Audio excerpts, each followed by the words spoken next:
please subscribe and don't forget to press the bell icon to get notified whenever we upload a new video.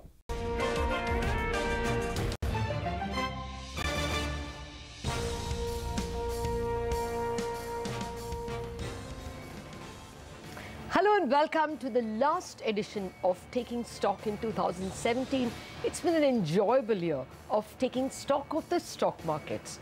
What with the Nifty gaining nearly 30% this year and the mid-cap index over 50% this year. I'm Lata Venkatesh, with me, Surbhi Upadhyay. Hi, sir. Hi, Lata. What a year and what a rally for the bulls, really, it has been. Well, this is normally the show where we tell you about the week ahead. But today, we're going to try and tell you about the year ahead, at least the next couple of months that lie ahead for this market.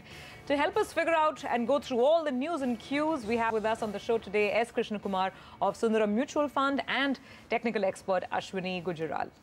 But first, this has also been a year of mind-boggling gains and minor losses. Nigel D'Souza is here to give you the year in numbers. Nigel, one big party year. Well, 2017 clearly belonged to the bulls, and it was one big party. If we just take a look at it, the bulls, they were drinking all the champagne, while in fact the bears, they were only made money on pharma, that's shorting pharma stocks. Let's run you through first the entire list. From the global markets, the mother market did quite well. We had returns of roughly around 20 to around 30% coming in from the US markets. The European markets, well, they were relative underperformers, because if you compare with what they did with the US markets or even the emerging markets, that's the likes of the Brazilian index, the Indian index, as well as China and Russia in there. So Russia has been the big outperformer from the emerging market basket, giving you returns of around 50%. India's done quite well, nearly around a 29% gain out there. But if you're looking at the total market capitalization of the BSE listed stocks, well, surprise, surprise. I remember the market capitalization of the BSE listed stocks being around 40 to around 50 lakh crore. Well, the addition in this year was nearly around 45 lakh crores. So plenty of wealth was created. And well, last year people were talking about 7,000. They were talking about 9,000 as well. We did neither, actually, because we ended the year at 10,500. The bulls took control, and in absolute terms, we put on more than 2,300 points. It should come up for you on the screen. 2,300 points in absolute terms. That was the gain that we saw on the Nifty itself. But let's run you through the sectors then and various indices. The Sensex was up 30% approximately. We had the rupee that strengthened, so that's what helped you to make more money in rupee terms, in fact in dollar terms, and the Nifty bank in there with the return of close to around 40%. Well, the mid cap and the small cap space, that was where the big money was made. 45 to around 60% is the returns that you made out there. High beta was the place to be. The Realty Index made you big money. We had the Metal Index as well in there with good gains, and the Auto Index as well chipped in there. I told you the bears made money by shorting the Pharma Index, so that virtually was the only index that ended with a cut of around 6.5%. What drove the Nifty and the frontline stocks higher? Bajaj Finance. Just take a look at the dream run we saw there. Tata Steel did quite well. Hindalco as well makes it to the list. And big boy, HDFC Bank, gives you more than a 50% returns after the big wealth that we've seen in the last few years. Then, in fact, you'll ask, what was losing out? I told you the Pharma Index was under some pressure. So 3 out of those 4 stocks that are flashing for you on the screen, well, they belong to the Pharma Index. Lupin, not a great year at all, down close to around 40% approximately. But in fact, you'll ask me, where was the big money created? Well, that's up for you on the screen. The likes of Jaiprakash Associates, India Bulls, all of them did quite well. Jet Airways flying away, and even DLF making the list with a return of around 130%. From mid-caps, frontliners, the losers, in fact, included pharma names yet again. So you had Glenmark that ended with a cut of around 30%. You have MCX as well that was down nearly around 30%, and a couple of other losers. But it's been one big party, I told you, right? So you have to focus on the stocks that didn't double your money, didn't triple your money, but gave you 5, 6, even 10 baggers in this year. HEG, Graphite, India Bulls Ventures, Kamath Hotels, as well as V2 Retail. It's been a good year for the bulls. They are going to be drinking the champagne on New Year. 2017 goes to the bulls. In fact, 2018, that's anyone's guess. But we enjoyed the party this year. Oh, absolutely, we did. And how? Thanks, Nigel. So much for that. Now, is the party getting tempered? That seems to be the question in front of the street right now. If you look at the week-to-day performance for the Nifty and the mid-cap index, much better week for the mid-caps. The Nifty managed to notch up gains of about 0.5% for the week gone by. But Lata, as the week was drawing to a close, you know, a lot of the macro talk was coming back on the surface, whether it's fiscal deficit, borrowing, bond deals. What sense did you derive from all of this? Well, clearly there was a problem yesterday, and we saw, actually we've seen that problem for the past 6 months at least, ever since crude has been rising and, the fiscal deficit worries set in later on, probably, a month ago. You have seen the financials clearly underperform. I mean, in the last 6 months, the bank Nifty has risen, what, 1%? I mean, it's not done anything compared to, the Nifty itself, which did about at least 5% or 6% from, say, July when we hit 10,000. But anyway, for the moment, the fiscal worries don't seem to have clouded the market today. One reason could be that, the expectation is that the RBI or the government would do something because of this runaway rise in bond yields, and that's exactly what happened. By about 3 o'clock, we came to know that RBI cancelled 2 of the bond auctions. But the party is going on elsewhere. Look at the nature of the stocks. If you couldn't push up the banks, then you had Tata's, Techs and Autos. That was the one that surged. Oil and gas didn't, obviously, because people were taking profit after that rise in crude prices. And in the mid-cap space, everyone was following on the steps of Arcom, as we have said over and over again today. You were lucky if you had a lot of debt on your books, then, clearly you were seen as a resolution candidate, and stocks have been, if you looked at the December rally, it's largely the beleaguered, debt-ridden stocks that have run away with, 30, 40, 50% gains. Okay, well, that's the week and the day gone by. Now let's bring in our market experts, S. Krishna Kumar of Sundaram Mutual Fund with us.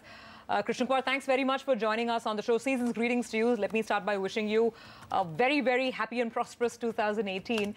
Now, as we're looking forward to the new year, the base is very high. The run and the rally has been very, very strong. What are the chances of this continuing?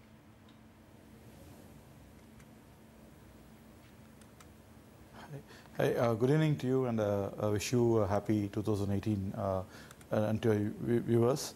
On the markets, I think CY17 has been a great year. We kind of pulled back strongly from the disruptions of the demon and then the GST, and ended the year with fairly good returns, both the large cap and the mid cap space.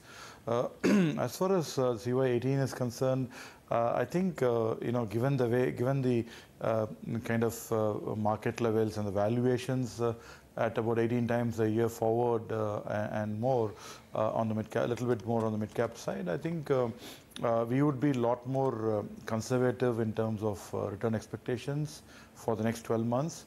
The P or the valuation re-rating, I think, is kind of broadly done with at this point in time. We would tend to believe that the returns that one makes into the next 12 to 15 months would be a lot more driven by earnings growth in different parts of the market.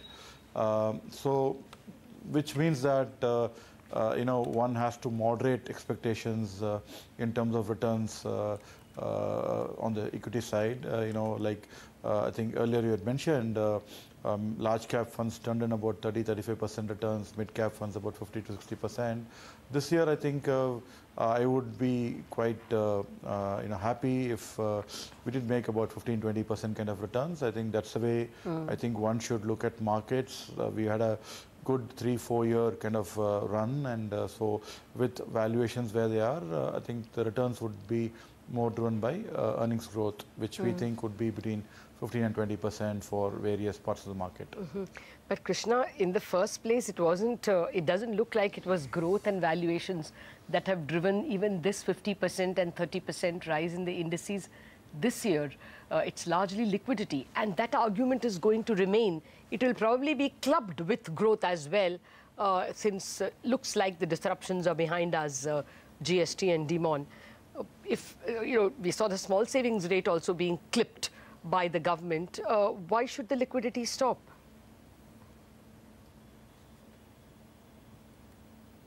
Yeah, see, so we are not arguing for liquidity to kind of go lower. We think, structurally, in terms of where the Indian economy is and where the inflation trajectory in the next 1 year could be, we expect rates to be more benign and RBI to be on a long pause for some time. And hence, with low inflation, low interest rates continuing at around current levels, the belief is that more and more investments would go into financials and particularly into equity savings basically. So the markets definitely will continue to see the kind of flows that we have been enjoying for the last 18 months and more. All I'm only trying to say is that valuations at this point in time are kind of also factoring in all the positives in terms of growth expectations, in terms of the worst being behind us, etc.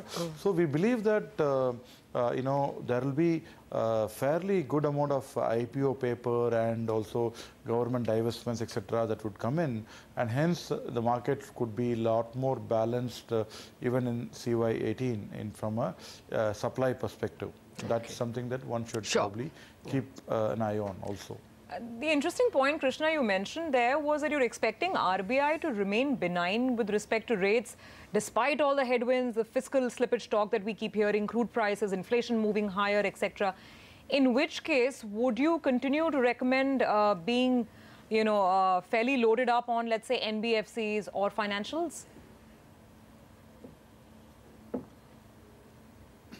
Yeah. So there are a couple of things that that are a little different, right? While RBI would be on an extended pause, the language would turn a little bit more hawkish as we go along, but they wouldn't act on rates. At the same time, the market, rates in terms of corporate bond markets, etc., are actually quite firm and will tend to be kind of moving up, albeit at a slow rate.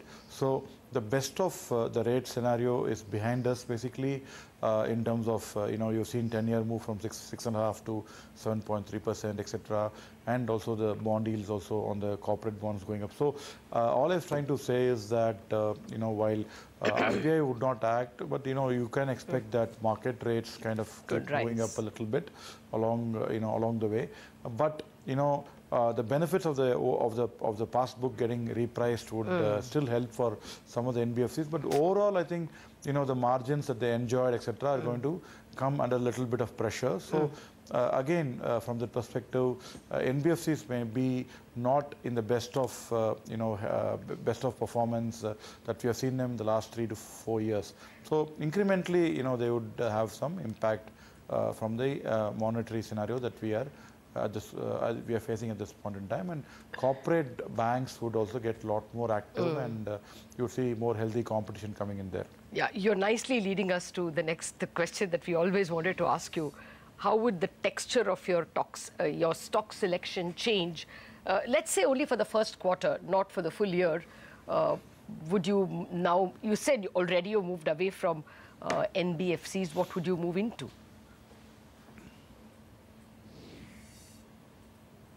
Yeah. So while themes like urban consumer discretionary, rural incomes going up, and the rural thematic playing out, a cyclical economic recovery, etc., are all things that are quite positive. The added impetus that's come from global growth recovering and the export-driven companies doing well. So it makes it that the economy broadly is getting back into shape on a overall basis. So it's going to be a fairly diversified growth that we'll see in the economy. So to say that we will probably move away from a sector to another sector, I think rather it's not the way to look at. I think one who runs a fairly well diversified portfolio across sectors this year and tries to differentiate by better stock selection, I think is what is going to help. So I think the focus is more on being more bottom up, trying to differentiate a Vedanta to a Hindustan Zinc to a Hindalco, and differentiate a SBI to an ICICI to a HDFC Bank. I think that's what is going to really help basically in the coming quarters and more. So I think that's the way I think one should look at it. A good diversified portfolio with good stock selection is going to help. And I obviously can't talk about stocks at this point in time. But two things that I would like to also kind of leave you with is in terms of something I've been telling you about is the turnaround kind of investing. I think there is a huge amount of sectors and stocks where turnarounds have been happening in the last 6 months and will continue to benefit from both cyclical and from structural improvements and by resolution that is happening on the banking side. So there's an entire set of companies will benefit from there, and one could benefit from looking at those turnaround opportunities in their investments. The second thing is that, more at a local level and a global level, because of the poor demand growth conditions and profitability conditions, capex has suffered in various sectors.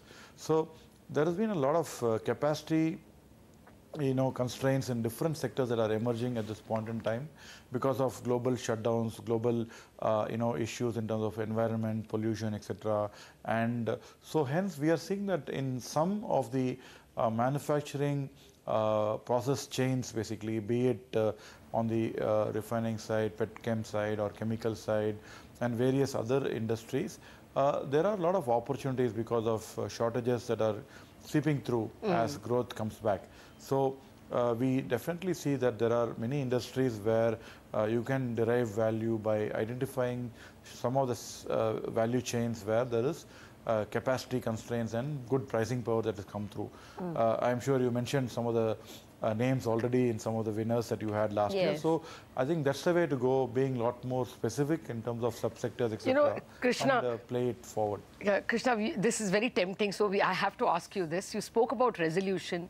Will you be dabbling in any of the NCLT, 12 plus 28, 40 stocks at all? You think there is value there? And secondly, even if you cannot tell us the stocks, tell us where is this pricing power in the mid-cap space because of capacity constraints?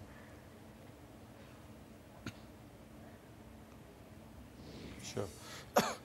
In terms of the stress resolution, companies, we are working on a framework to identify companies which will have an ability to kind of come out successful from a resolution in terms of the process that we are seeing. Already you have seen a couple of cases which are already near kind of fruition.